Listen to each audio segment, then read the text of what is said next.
चिड़िया गौरी और कालू के ढाबे में छोले और भटूरे बनाने का काम करती थी और कभी उसे कस्टमरों को सर्व करते थे। चिड़िया के पंखों में इतना स्वाद था कि दिन भर गौरी और कालू के ढाबे में खाने वालों की भीड़ कम नहीं होती थी।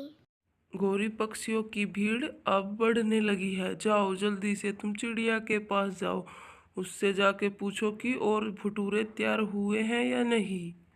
गौरी फिर चिड़िया के पास चली जाती है। चिड़िया, और भी भटूरों की प्लेट तैयार कर दो। तुम्हें पता है नहीं कि शाम होते ही पक्षियों की भीड़ बढ़ने लगती है भटूरे खाने के लिए। तुम जल्दी करो। मालकिन, आज मुझे घर जाते हुए थोड़े से पैसे भी चाहिए। मुझे मेरे बच्चों के लिए कुछ जरूरत का सामान लेकर आना है।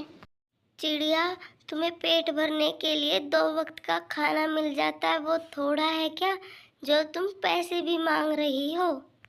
मालकिन, पेट तो भर जाता है, लेकिन मेरे और मेरे बच्चों की और भी तो जरूरतें हैं जो हमें पूरी करनी होती हैं।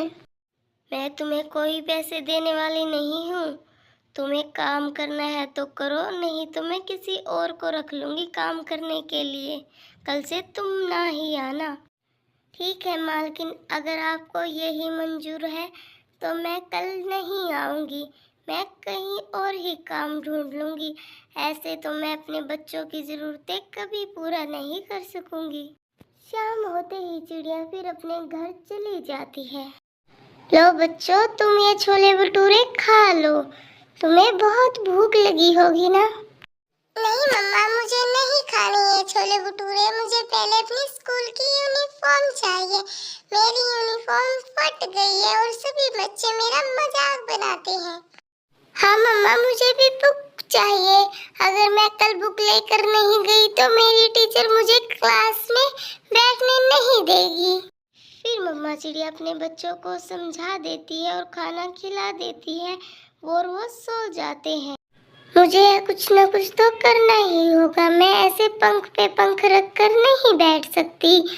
मैं कल चील दी के पास जाती हूँ, उनसे कुछ पैसे उधार लेकर मैं अपना ही भटूरों का काम कर लूंगी।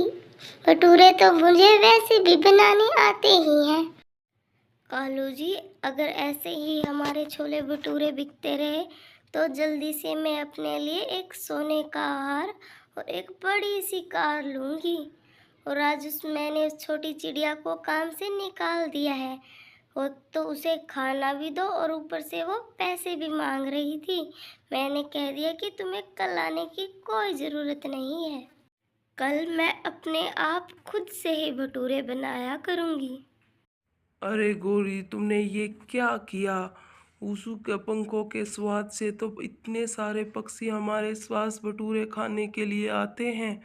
अब क्या पता तुम्हारे पंखों में वो स्वाद होगा भी या नहीं जो चिड़िया के पंखों में था। अगर तुम थोड़े से पैसे दे भी देती तो क्या हो जाता? वो सारा दिन काम करती थी हमारे ढाबे में। चुप करो ओए कालू। सभी पक्षियों को मेरे पंखों के भटूरे पसंद आ ही जाएंगे। आया बड़ा चिड़िया की तरफदारी करने वाला। अगले दिन सुबह होते ही चिड़िया चील के पास चली जाती थी जो उसकी पुरानी दोस्त थी। चील दी, मुझे कुछ पैसों की जरूरत है। क्या आप मुझे उधार दे सकती हो? मैं आपके पैसे जल्द ही लौटा दूंगी। हाँ हाँ चिड़िया, तुम जरूर मुझसे पैसे ले जाओ और तुम्हें कोई लौटाने की ज़रूरत नहीं है। आखिर तुमने मेरी मुश्किल समय में मदद की थी जब किसी ने मेरी मदद नहीं की थी। चील चिड़िया को पैसे दे देती है और वो चील को धन्यवाद कर कर वहाँ से चली जाती है। चिड़िया फिर उन पैसों से अपना छोले भटूरे का एक छोटा सा स्टॉल खोल लेती है। उधर गौरी छोले भटूरे बना लेती है और कालू कस्टमरों को देने लग जाता है। जैसे ही पक्षी भटूरे खाते हैं तो उन्हें उनका स्वाद बहुत गंदा लगता है। छी छी कबूतर, कितने गंदे भटूरे हैं। आज तो इनमें वो स्वाद है ही नहीं जो पहले था। चलो हम चलते हैं। हम चिड़िया के पास भटूरे खाएंगे। आज उसने भी भटूरों का स्टॉल लगाया है। कालू तो बस ऐसे उन पक्षियों की बातें सुन रहा था और सारे पक्षी वहां से चले जाते हैं। गौरी, तुमने बहुत गलत किया चिड़िया को काम से निकाल कर। अब हमें ये ढाबा बंद करना ही पड़ेगा। एक भी पक्षी को तुम्हारे बनाए हुए भटूरों का स्वाद पसंद नहीं आया और वो सारे चिड़िया के पास चले गए भटूरे खाने के लिए। मैं उस चिड़िया के साथ कुछ भी बुरा करती हूँ तो मेरे साथ ही बुरा हो जाता है। काश मैं उसे थोड़े से पैसे दे देती। उधर चिड़िया के पास कबूतर आ जाता है और वो खाने के लिए भटूरे मांगने लगता है। चिड़िया कबूतर को भटूरे दे देती है और उसको बहुत पसंद आते हैं।